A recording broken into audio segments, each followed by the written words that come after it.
Bangladesh's worst-ever dengue outbreak has now killed more than 1,000 people. More than 1,000 people have died from dengue in Bangladesh's worst outbreak on record, official data shows, with rising temperatures due to the climate crisis driving the ongoing spread as more cases are reported away from dense urban centers for the first time.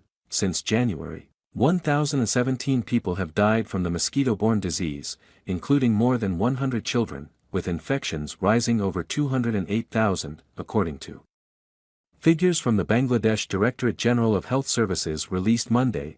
While dengue fever is endemic in the South Asian country, with infections typically peaking during the monsoon season between July and September. This year the uptick in cases started much earlier, toward the end of April, a prolonged monsoon season that saw warmer temperatures combined with irregular, heavy rainfall created ideal breeding conditions for the Aedes mosquito, which carries the dengue disease, scientists say.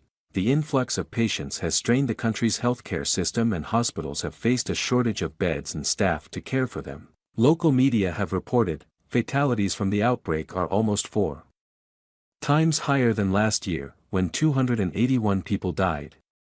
In September alone, there were more than 79,600 reported cases and 396 deaths, according to Bangladesh health authorities. There is also growing concern about the outbreak spilling into the cooler months.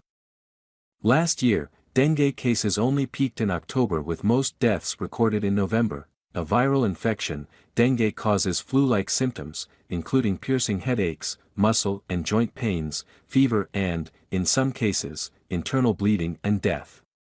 It is transmitted to humans through the bite of an infected Aedes mosquito and there is no specific treatment for the disease. Dengue, also known as breakbone fever, is endemic in more than 100 countries and every year, 100 million to 400 million people become infected.